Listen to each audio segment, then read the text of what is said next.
Europe के Copenhagen शहर में रहने वाली एक हाई स्कूल की लड़की कैथी आज एक खास वजह से खुश है और वो मिरर में देख के किसी से मिलने की जैसे प्रैक्टिस कर रही हो। थोड़ी प्रैक्टिस करने के बाद में कैथी इस खास ओकेजन के लिए एक ड्रेस सेलेक्ट करती है और उसको अपने बैग में रखकर अपना फोन लेकर किसी से मिलने के लिए निकल जाती है। कैथी की जिंदगी में इस खास इंसान से मिलने का ये पल लगभग 15 साल के इंतजार के बाद में आया है, जिसकी वजह से वो बहुत खुश है कि आज वो उस इंसान से मिलेगी जिसको उसने लगभग 15 साल पहले देखा था। वो अपने ही एक फैमिली मेंबर से आज मिलने जा रही हैं और वो फैमिली मेंबर है उसका भाई जैक। कैथी का भाई जैक कैथी से बचपन में ही अलग हो गया था। ये दोनों भाई बहन अपने पेरेंट्स के सेपरेशन की वजह से अलग अलग सिटीज में रहते हैं और इन दोनों ने एक दूसरे को लगभग 15 साल पहले देखा था। अभी ये दोनों एडल्ट हो गए हैं और कैथी अपने भाई से रीयूनियन कर रही है। वो एक दूसरे को हाय हेलो करते हैं। कैथी अपने भाई को 15 साल बाद में देख के बहुत खुश होती हैं। वो उसको हग करती हैं और कहती हैं कि मुझे तुमसे मिलके बहुत खुशी हुई। वो अपने भाई को पूछती हैं कि क्या तुम्हें ज्यादा वेट तो नहीं करना पड़ा। उसका ब्रदर कहता है कि नहीं, इट्स ओके। अब कैथी अपने भाई को रेस्टोरेंट में ले जाती है जहाँ पर कैथी और उसका भाई कुछ खाने के लिए मंगाते हैं। कैथी बचपन से ही चिल्ड आउट लड़की है, जबकि उसका भाई जैक हमेशा रिजर्व में रहता है। जैक अपनी बहन को पूछता है कि क्या तुम हाई स्कूल में आ गई हो क्या, तो उसकी सिस्टर कैथी उसको बताती है कि हाँ, मैं हाई स्कूल में हूँ। मेरे मेन सब्जेक्ट बायोलॉजी और इंग्लिश है। मुझे स्पेशली बायोलॉजी बहुत पसंद है और बायोलॉजी की क्लास में डाइसेक्शन करना मुझे बहुत अच्छा लगता है। क्लास के दूसरे स्टूडेंट डाइसेक्शन देख के डर जाते हैं, लेकिन मुझे ये करना बहुत अच्छा लगता है। वो अपने भाई जैक को पूछती है कि क्या तुम हाई स्कूल में आ गए हो क्या, तो वो कहता है कि नहीं, मैं हाई स्कूल में नहीं आया हूँ। जिससे उसकी बहन को समझ में आ जाता है कि वो शायद किसी क्लास में फेल हो गया होगा, क्योंकि वो उससे भी बड़ा था। टॉपिक चेंज करके कैथी उसको पूछती है कि तुम्हारी मॉम कैसी है, तो जैक उसको कहता है कि वो तुम्हारी भी मॉम है। तो कैथी सैड होके कहती है कि नहीं, वो मेरी मॉम नहीं है। इस बात का जैसे जैक के पास कोई जवाब नहीं था, तो वो कहता है कि मॉम ठीक है, उसने ड्रिंक करना अब छोड़ दिया है। मॉम की बात सुन के जैसे कैथी के चेहरे पर पुरानी यादों के भाव आ गए और वो कुछ पल के लिए अपनी मॉम की यादों में खो जाती है। उसके चेहरे और उसकी आंखों में अपनी मॉम के साथ नहीं रहने का एक गहरा दुख था, लेकिन फिलहाल वो अपने भाई से मिलने आई थी, इसलिए वो इस मोमेंट को रियून नहीं करना चाहती थी। वो उसको कहती है कि यहाँ से बाहर चलते हैं, बहुत बोर हो रहे हैं। लगभग 15 साल बाद में मिले ये भाई बहन अब रेस्टोरेंट से बाहर आके थोड़ा मार्केट में घूमते हैं, तो उनको वहाँ पर एक शॉप दिखाई देती है जहाँ पर इंस्टेंट फोटोग्राफी होती है। कैथी जैक को कहती है कि चलो कुछ फोटोग्राफ्स लेते हैं और वो शॉप में जाके दोनों अलग अलग फेस बना के फोटोग्राफ्स लेते हैं। ब्रदर और सिस्टर जैक और कैथी के लिए ये मोमेंट कुछ खास वैल्यू रखता था, क्योंकि ये दोनों लगभग 15 साल बाद में एक दूसरे से मिले थे और ये इन मोमेंट्स को कैप्चर करना चाहते थे। कैथी तो जैक से काफी ओपनली बात कर रही है, लेकिन जैक ऐसा लग रहा है कि अभी भी काफी रिजर्व सा है, जो उसकी स्ट्रिक्ट मॉम का बिहेवियर उसके कैरेक्टर के अंदर रिफ्लेक्ट कर रहा है। कैथी को जैक से मिलने की बहुत खुशी थी, लेकिन ऐसा लग रहा था कि जैक सिर्फ यहाँ पे फॉर्मेलिटी पूरी करने आया था। वो अपनी बहन से 15 साल मिलने के बाद में भी कुछ ज्यादा खुश नहीं लग रहा था। अब घूमते घूमते शाम का समय हो चुका है और जैक को वापस अपनी सिटी में जाना है। कैथी उसको रोकना चाहती है। वो कहती है कि चलो क्लब में चलते हैं, लेकिन उसका भाई जैक उसको कहता है कि मुझे वापस मेरी सिटी के लिए ट्रेन पकड़नी है। तो कैथी इस बात पे सैड हो जाती है और वो कहती है कि जहाँ तक मुझे पता है ट्रेन तो पूरी रात चलती है। हम 15 साल बाद में एक दूसरे से मिले हैं, या थोड़ा और टाइम स्पेंड नहीं कर सकते हैं क्या। जैक इस बात पे कुछ सोचता है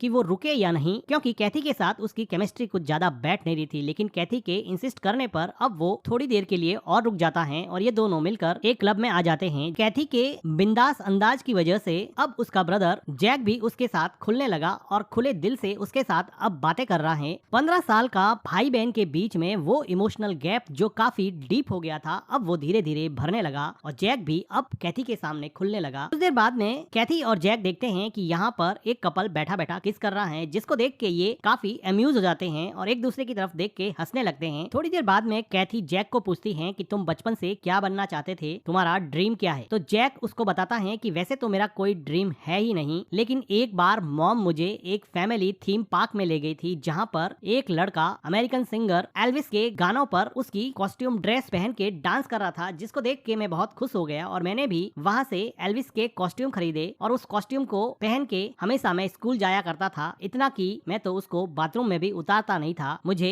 एल्विस प्रेस्ले के गाने गाना और उसके कॉस्ट्यूम पहनना बहुत पसंद है, इसके अलावा मेरा कोई ड्रीम नहीं है। ये सब फनी बातें सुन के कैथी बहुत खुश हो जाती है कि फाइनली उसका भाई उसके साथ ओपन अप हो रहा है और अपने दिल की बातें उसको बता रहा है। कैथी उसको कहती है कि एल्विस प्रिस्ले एक ओल्ड स्कूल आइडिया है, तो जैक कहता है कि मैं तो ओल्ड स्कूल ही हूँ। कैथी उसको कहती है कि तुम ओल्ड स्कूल जरूर हो, लेकिन तुम भी एल्विस प्रिस्ले की वाइब्स तो जरूर देते हो। जैक कैथी को पूछता है कि तुम्हारा ड्रीम क्या है, तुम क्या बनना चाहती हो? तो कैथी कहती है कि मैं बचपन से ही आइस स्केटिंग करना चाहती थी, लेकिन मुझे आइस स्केटिंग करने वालों की ड्रेस ज्यादा ग्रेसफुल नहीं लगती थी, इसलिए मैं कभी कर नहीं पाई। इसलिए मैं अपनी स्कर्ट पे आइस स्केटिंग करती लड़की के टैटूज बना दिया करती थी, जिससे मेरी विश पूरी हो जाया करती थी। वो कहती है कि मैं कभी आइस स्केटिंग तो नहीं कर पाई, लेकिन हॉर्स राइडिंग जरूर करती हूँ, जो मुझे काफी पसंद है। तो जैक कहता है कि कितना बड़ा कोइंसिडेंस है कि तुम्हें हॉर्स राइडिंग करना पसंद है और मैं हमेशा काउबॉय वाली ड्रेसेस पहनना पसंद करता। आखिर हम दोनों भाई बहन जो ठहरे। काफी लेट हो जाने की वजह से कैथी उसको पूछती है कि मुझे बता देना कि तुम्हें ट्रेन वापस कब पकड़नी है। तो जैक अब कहता है कि मुझे नहीं पकड़नी है, ट्रेन तो पूरी रात चलती है। जिसको सुन के कैथी काफी खुश हो जाती है। अब ये दोनों मिलकर एक शॉप में जाते हैं, जहाँ पर कैथी जैक को पूछती है कि मैं तुम्हें $1 मिलियन क्वेश्चन पूछती हूँ कि बताओ बर्थडे केक और पीनट बटर में से तुम किसको चूज करोगे? तो जैक कहता है कि मैं तो किसी को भी चूज नहीं करूंगा। तो कैथी मजाक में कहती है कि तो फिर तुम मेरे भाई नहीं हो, क्योंकि तुम्हें पीनट बटर को चूज करना चाहिए था। कैथी अब शॉप से बबल गम लेती है और वो कहती है कि मुझे ये बचपन में बहुत पसंद थी। तो जैक भी कहता है कि हाँ, हम दोनों इनको साथ खाया करते थे, आज भी मुझे याद है। अब कैथी जैक को अपने चुलबुलेपन का एक एग्जाम्पल दिखाती है। वो कहती है कि देखो मैं यहाँ से कैसे वाइन खरीदती हूँ। वो शॉपकीपर को कहती है कि मुझे एक रशियन वोडका की बोतल दे दो। शॉपकीपर कहता है कि तुम 18 साल की नहीं लग रही हो। तो वो कहती है कि मैं 17 की हो गई हूँ और 18 में एंटर करने वाली हूँ। इस बात पे वो शॉपकीपर उसको वोडका की बोतल दे देता है और कैटी यहाँ से एक कैंडी शॉपलिफ्ट करके खाने लगती है, जो ये दिखाता है कि वो अपने भाई को देख के कुछ ज्यादा ही ओवर एक्साइटेड हो गई थी। जैक भी कैथी के बेबाक और बेपरवाह जीने के अंदाज को देख के जैसे खुलने लगा और अब वो कैथी के साथ बिल्कुल कैथी जैसा ही हो गया है। अब वो दोनों मेट्रो पकड़कर कैथी की एक फ्रेंड के यहाँ पर पार्टी में जाने की तैयारी कर रहे हैं, जिसके लिए कैथी को पहले से इनवाइट कर रखा था और कैथी ने आने से पहले अपने बैग में पार्टी ड्रेस भी रख ली थी। मेट्रो से उतरकर कैथी अपने भाई की पीठ पर चढ़ जाती है और काफी मस्ती करती है। अब इन दोनों को कैथी की फ्रेंड की पार्टी में जाना था, तो कैथी कहती है कि मैं अपना टॉप चेंज कर लेती हूँ। जैक कहता है कि तुम बहुत अच्छी दिख रही हो, तुम्हें टॉप चेंज करने की जरूरत नहीं है, लेकिन कैथी पार्टी के लिए तैयार होना चाहती है। वो अपना जैकेट निकाल कर अपने भाई जैक को दे देती है, जिसकी वजह से जैक अब थोड़ा अनकंफर्टेबल हो जाता है। तो कैथी उसको कहती है कि क्या मैं सिर्फ अपना टॉप चेंज कर रही हूँ, तुम्हें शर्माने की कोई जरूरत नहीं है। वो अपना टॉप चेंज करके पार्टी के लिए तैयार हो जाती है। कैथी अब अपने बालों को भी खोल देती है, ठीक वैसे ही जैसे उसका बिहेवियर अब अपने भाई जैक के साथ खुल गया था। वो बहुत खुश होकर अपने भाई से पूछती है कि मैं कैसी लग रही हूँ। तो जैक कहता है कि तुम बहुत खूबसूरत लग रही हो। कैथी कहती है कि मैं लकी हूँ कि मुझे तुम्हारे जैसा भाई मिला। तो अचानक ही जैक वो आवाज निकालने लगता है जो वो दोनों बचपन में निकाला करते थे, एक खास तरह की जानवर की आवाज निकालकर अब ये खुली सड़क पर मस्ती कर रहे हैं। ब्रदर और सिस्टर का वो इमोशनल गैप जो 15 साल दूर रहने की वजह से काफी डीप हो गया था, वो शायद अब भरने लगा और इमोशनल ब्लॉकेज जो इन दोनों के बीच में था, अब वो धीरे धीरे कम हो रहा था। और अपने पेरेंट्स के सेपरेशन की वजह से दूर रहने वाले ये दोनों ब्रदर और सिस्टर अब एक दूसरे के काफी क्लोज आ गए थे। थोड़ी देर बाद में जैक कहता है कि मैं भी बिल्कुल तुम्हारे जैसा ही क्रेजी हूँ, बस मेरे क्रेजीपन को बाहर निकालने के लिए तुम्हारी जैसी किसी बहन की जरूरत थी। अब ये दोनों मिलकर कैथी की एक फ्रेंड की पार्टी में जाते हैं, जहाँ पर कैथी के हाई स्कूल के बहुत सारे दोस्त आए हुए थे और कैथी को भी पर्टिकुलरली उसकी फ्रेंड मैरी ने यहाँ पर इनवाइट किया था। वो अपनी फ्रेंड मैरी से पार्टी में मिलती हैं। इसको देख के ऐसा लगता है कि कैथी और मैरी काफी क्लोज फ्रेंड हैं। वो अपने भाई जैक को मैरी और दूसरी फ्रेंड से इंट्रोड्यूस करती है। कैथी की फ्रेंड जैक से मिलती हैं और जैक को बताती हैं कि कैथी तुम्हारे बारे में बताती रहती है कि तुम दोनों बहुत क्लोज हो और एक दूसरे से सारी बातें शेयर करते हो। ये सुनकर कैथी के चेहरे का रंग उड़ जाता है कि उसकी फ्रेंड्स ने जैक को ये बताया कि वो दोनों एक दूसरे के साथ क्लोज हैं, जबकि वो जैक से लगभग 15 साल बाद में मिली हैं, तो वो झूठ क्यों बोल रही हैं। जैक उससे पूछता है कि क्या तुमने ये कहा है कि हम एक दूसरे के क्लोज हैं, लेकिन जैक अब सच में ही अपनी सिस्टर के काफी क्लोज हो चुका था। वो समझता है कि उसने शायद पीयर प्रेशर की वजह से अपनी फ्रेंड्स को ये बता दिया होगा कि वो अपने भाई के काफी क्लोज हैं। तो वो कहता है कि हाँ, सच में ही हम बहुत क्लोज हैं और मेरी सिस्टर दुनिया की सबसे अच्छी सिस्टर है। हाँ, कभी कभी दिमाग बहुत चाटती है, लेकिन बहन तो मेरी ही बेस्ट है। ये बात सुन के कैथी को बहुत अच्छा लगा कि किस तरह से उसके भाई ने उसका झूठ कवर अप कर लिया, जिसकी वजह से कैथी काफी खुश हो जाती है और अब ये सब मिलके यहाँ पे पार्टी में डांस करने लगते हैं। डांस करते करते कैथी और जैक वही जानवरों की आवाज निकालते हैं जो वो दोनों मिलकर बचपन में निकाला करते थे। कैथी अब अपने फ्रेंड का लैपटॉप लेके अपने भाई के लिए कुछ खास करना चाहती हैं। वो लैपटॉप के थ्रू प्रोजेक्टर पर सिंगर एलिस प्रिस्ले के गाने प्रोजेक्ट करती हैं और अपने ब्रदर को कहती हैं कि अपने बचपन की ख्वाहिश कि तुम्हें एल्विस प्रिस्ले के गाने गाने हैं और डांस भी करना है, आज पूरी कर लो, तुम्हारे सामने लिरिक्स आ रहे हैं। जैक पहले तो थोड़ा शर्माता है, लेकिन बाद में आखिर अपने दिल में दबी हुई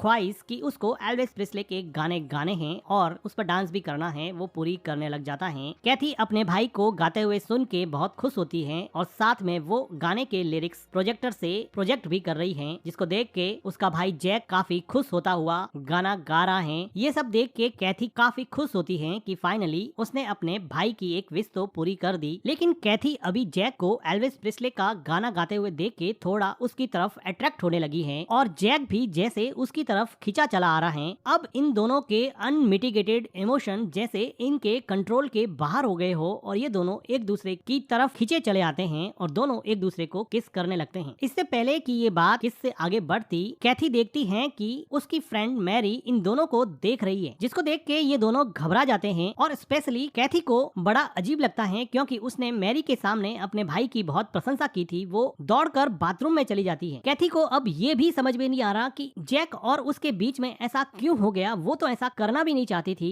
लेकिन मोमेंट ऑफ पैशन में जो हुआ उसकी वजह से कैथी बहुत ज्यादा घबरा गई थी। जिस भाई से वो सुबह इतनी खुशी से मिलने आई थी, कुछ ही घंटों में रिलेशंस के डायनेमिक्स इतनी जल्दी कैसे चेंज हो गए, ये बात उसकी समझ के बाहर है। वो हिम्मत करके बाथरूम से बाहर आती है और पार्टी में अपने भाई जैक को ढूंढने की कोशिश करती है, लेकिन उसको अपना भाई कहीं नहीं दिखता। वो अपनी फ्रेंड मैरी से डरे हुए पूछती है कि तुमने मेरे भाई को देखा है क्या? तो मैरी हंसने लग जाती है और कहती है कि वो पार्टी छोड़ के चला गया है। कैथी अब और डर जाती है और वो अपने भाई को कॉल करना चाहती है, लेकिन उसका भाई जैक पार्टी से निकल चुका है और अब वो कैथी का कॉल भी पिक नहीं कर रहा। वो खुद इस बात से काफी शॉक है कि उन दोनों के साथ में अचानक से ऐसा क्यों हो गया। जैक के फोन नहीं उठाने पर कैथी डिसअपॉइंट हो जाती है और सोचती है कि अब उन दोनों के रिलेशन का क्या होगा। लेकिन तभी उसकी क्लोज फ्रेंड मैरी उसके पास में आती है और पूछती है कि आर यू ओके। कैथी यहाँ पे बहुत इमोशनल हो जाती है। वो अपनी क्लोज फ्रेंड मैरी को बताती है कि मैं एक अडॉप्टेड चाइल्ड हूँ, जैक मेरा रियल ब्रदर नहीं है, मुझे जैक के मॉम डैड ने अडॉप्ट किया था। हमारे पेरेंट्स के सेपरेशन के बाद में मैं आज उससे पहली बार मिली हूँ। मैंने तुमसे झूठ बोला था कि वो मेरे क्लोज हैं। हम तो आज पहली बार ही मिले और पहली बार ही पता नहीं कैसे एक दूसरे से अट्रैक्ट हो गए और किस कर बैठे। तो मैरी कैथी को बताती है कि ये बहुत नॉर्मल है कि जब सिबलिंग अलग अलग जगह पे बड़े होते हैं और काफी सालों के बाद में मिलते हैं तो वो एक दूसरे से फिजिकली अट्रैक्ट हो जाते हैं। दिस इज क्वाइट नॉर्मल और इसको वेस्टर मार्क इफेक्ट कहते हैं, जिसमें वो बच्चे स्पेशली अडॉप्टेड बच्चे जो बचपन में साथ रहते हैं लेकिन बाद में बड़े अलग अलग जगह पे होते हैं और एडल्टहुड के नजदीक जब वो वापस से रीयूनाइट होते हैं तो उनके अंदर एक फिजिकल अट्रैक्शन स्वाभाविक होता है, जिसे GSA genetic sibling attraction Wester mark effect कहते हैं। जिसको सुन के कैथी काफी रिलैक्स होती है कि ये क्वाइट नॉर्मल फिनोमिना है जो उसके साथ घटित हुआ है। ये बात सुन के कैथी मैरी को गले लगा देती है कि उसके दिल का इतना बड़ा बोझ उसने अब हल्का कर दिया है। मैरी उसको समझाती है कि इतना लोड तुम लो मत, एक किस की वजह से कुछ नहीं बदलता है, तुम अपने ब्रदर से बात करो, वापस से तुम्हारा रिलेशन भाई बहन की तरह नॉर्मल हो जाएगा। कैथी कहती है कि अब मुझे अपने भाई को ढूंढना पड़ेगा, मैं जाती हूँ। इधर जैक ट्रेन पकड़ने के लिए मेट्रो स्टेशन पे बैठा है। वो गुमसुम सा ये सोच रहा है कि उसकी सिस्टर के साथ उसने ये क्या कर दिया, लेकिन थोड़ी देर बाद में यहाँ पर कैथी आ जाती है। कैथी अपने भाई जैक को ये समझाने की कोशिश करती है कि अपने बीच में जो कुछ भी हुआ वो किसी भी सिबलिंग जो कि बचपन में बिछड़ा हुआ हो या अडॉप्टेड हो उसके बीच में हो जाता है और ये एक प्रूवन फैक्ट है। हमें स्पेशली इस बात पे गिल्टी होने की जरूरत नहीं है। हम आगे से ध्यान रखेंगे, हम फिर ऐसा कभी भी नहीं करेंगे और एक अच्छे भाई बहन की तरह रिश्ता निभाएंगे। सिर्फ एक गलती की वजह से